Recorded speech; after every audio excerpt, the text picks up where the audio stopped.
Welcome to the Foundry, where leaders are forged daily. I'm your host, George Roberts.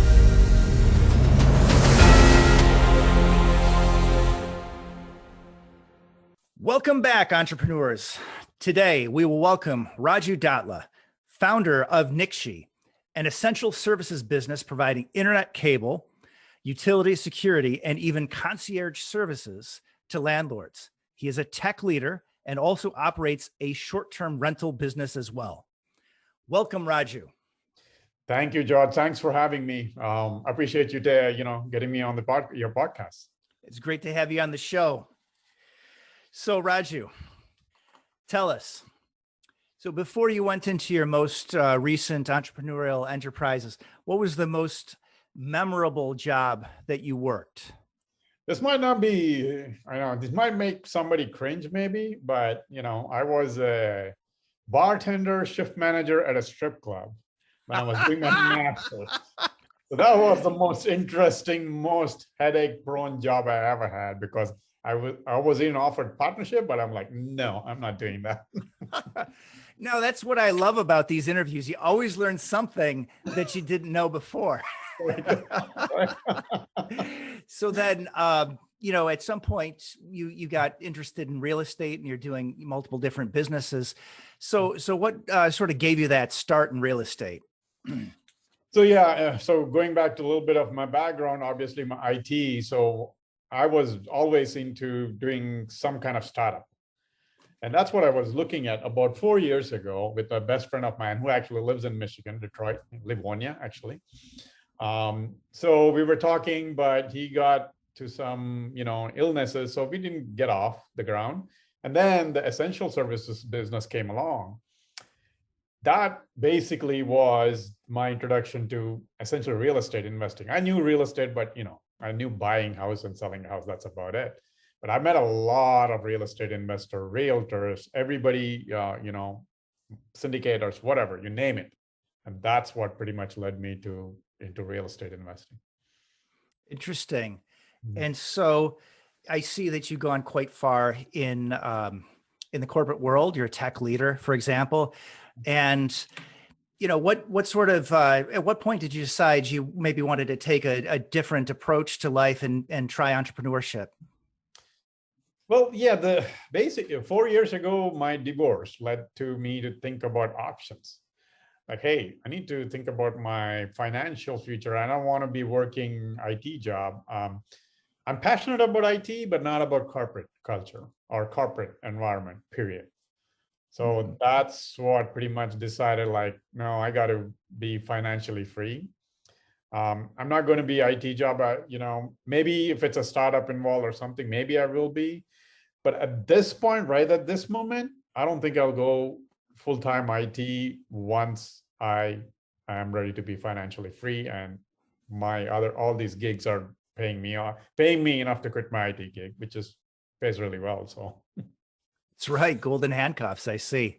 Right. So you told us a little bit about the origin of your essential services company. You're also doing Airbnb. So what was the genesis of that? Or I should say short-term rental. Short-term rent, yeah. I mean, exclusively doing Airbnb, that I'm going to expand, actually talking to a lot of syndicators about setting up in apartments. What it led to me was really an interview I saw was Brian Page is the guy. I'm also connected with him on LinkedIn. I saw him talking to Grant Cardone. I'm a big fan of Grant, watch his stuff. So I saw something on it. So I saying, hey, you don't have to own property and do Airbnb. You can do rental arbitrage. I'm like, that sounds really interesting. And then just before COVID, I was trying to get into it. Then I stopped. And then long story short, someone I talked to reached out to me wanting my help to find houses for rental arbitrage. I said, I can find the houses because I built a network already at that point. But I said, no, I can't ask them to give you the house. I'll partner up with you. And that started it. Now the conversations are going on with few of my syndicator friends of mine that I'm going to start doing it in apartments. If it works, then maybe even spread it out, like not just DFW, but go remote places. Great. Yeah. DFW is a wonderful market. I mean, seems like they're moving out there. Everything from Austin to DFW just seems like it's blooming. It's a pretty hot market. Yeah. The real estate market is pretty hot. Love it. Okay. So then what would you say would be the next big step for your enterprises? Could be either your short-term rental or your essential services.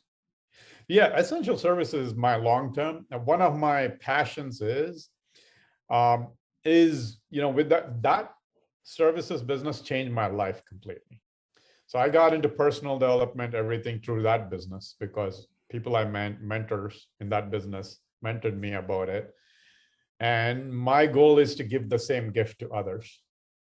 Like if they are partnering up with me in that business, is to do the same thing for them that they, the mentors who taught me the things, did that for me. So not only financially, but personally to grow just like I did now, or I'm still growing. I mean, I'm long ways off, got to go long ways. Every year, every day, I try to keep doing that. And it's dramatically changed my life, family life. I can't even get into the stuff. It'll be a whole nother podcast, what it led me to do. Heck, we met because of that business. If not, I wouldn't have met you, right? Reached out to you, haven't done this videos and all that stuff. So that's my goal. I'm hoping to give that gift to others, because somebody gave me that gift. Right. So I know that you do, I've seen your podcasts and you do mention a lot about mentorship and personal growth. So anything else you'd like to add? Yeah, one thing I would say is any business, any investing, anything you want to do, without personal growth, nothing happens. Mm-hmm. Because you can start anything, but if you don't have that internal fortitude to withstand those downs and up and downs, any entrepreneur knows this, anybody who has modicum of success, any amount of success, ought to be aware that your difficulties, your failures are what creates the success. It's not the success, success will come. But if you don't have the mindset, that growth, personal growth, nothing happens. So it's critical. And the networking. You got to network really with it can be intentional. One of the things I enjoy is providing value. I reach out to people with the intention of providing them value. I don't look at what can I get. First is what can I give first. That's how I try to always reach out to people. So if anybody wants to build the network, I would say that's the best way to do it. You go seek to provide value. Raju, when I think about networking, you're one of the first people I think of. And I know this is a question you ask in your show format, is who would you like to network with? So out of today's interview, who are you hoping to connect with? Yeah, like you mentioned, probably investors, or, people who have rental properties, multifamily syndications, or even realtors, because all these people provide services, utility concierge type of services to their either tenants or sellers and buyers. And guess what? If you are giving that, why not provide them at the cheapest market price through us and also get a commission on that billing volume? So it's a residual cash flow opportunity there. Mm-hmm. Depending on number of properties you do, it could be a few $100s to a few thousands to a lot. So it all depends on, how many properties you're doing. So that's who I would like to connect to, see if it's a fit for them, or hey, reach out to me. I love to connect with people. If I can provide a value through my network, that would be awesome too. I can help you anyway. I would love to do that. I love it. And what about the Miracle Morning? Is that part of your personal development? Yeah, I haven't read the book yet, but I do have a routine. I have almost a 3-hour routine in the morning. So it's a long one because I do first the Wim Hof method. It's about 15 minutes. Anybody who doesn't know Wim Hof method, you got to look up. If you're afraid of COVID or any viruses, anything, you do that Wim Hof method. I think you were golden because it's been over a year. I haven't had allergies. I had cold for 1 day. That's it. Nothing else. I don't take any supplements, nothing. That's one. then I do my exercise, and then I do about 30 something minutes meditation. One is pure vipassana or something like that, meditation, 15 minutes. And then 15 minutes, I do a creation process for manifestation, which I learned recently through Jerry and Esther Hicks wrote about Abraham Hicks, what they call is about, how you create your own future. So that's what I try to do, like creating or imagining things, right? Forecasting your things, because whatever we believe in is what happens. So you believe good, it happens. You have to truly feel it. That's something I'm still learning. It's hard, I'm trying to learn that myself. But I've noticed that if you truly, it doesn't matter what you think you believe, but you have to feel it, truly feel it. And that's the difficulty, I'm still learning that. So anyway, those are my routines. All right, great. So it sounds like you've already mentioned some influences on your entrepreneurial career. So is there any overarching influence? I would say, if I go with books or people, I would say one of the big influences has been Napoleon Hill. Think and Grow Rich, obviously number one.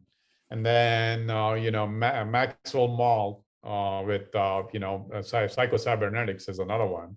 Obviously, like people like Tony Robbins, John C. Maxwell, again, I'm a huge leadership guy. So he's my number one guy for leadership. I really enjoy listening to him, reading his books and all that. So other than that, I have my personal mentor. His name is, Franco, multimillionaire, gazillionaire, whatever. But he is a great mentor. He's a great leadership coach. A couple of people like that personally get mentored by them. So it's, I guess, I can go on and on. That's all I do, because all I do is watch those YouTube videos of all these different folks. So yeah, I love it. Never-ending personal growth. Yes, exactly. So suppose you were able to give your younger self one bit of advice. What would that be? Fail faster. I like it. Fail more, fail faster. Don't worry about it. Just do it. Get out of your comfort zone constantly. Look every bit possible to find a way to get out of your comfort zone. Every day, every week, something. Do something. Okay, awesome. And then I sense that you're all about inspiration. Have you got a quote for us? One of my favorite quotes is by Zig Ziglar. I got a lot of quotes, but one of my favorite quotes, because I try to live by it. If you help enough people get what they want, you will get what you want. So that's classic. And I believe that's on your profile, right? Exactly. So yeah, exactly. Go connect with Raju. That'll be right across the top line. And so I gather that, you're somebody who has a big why. So what inspires you? What keeps you going? So one of the things is, my family, obviously my kids, my kids, showing them that never quit. Never, ever quit. If you start something, don't quit.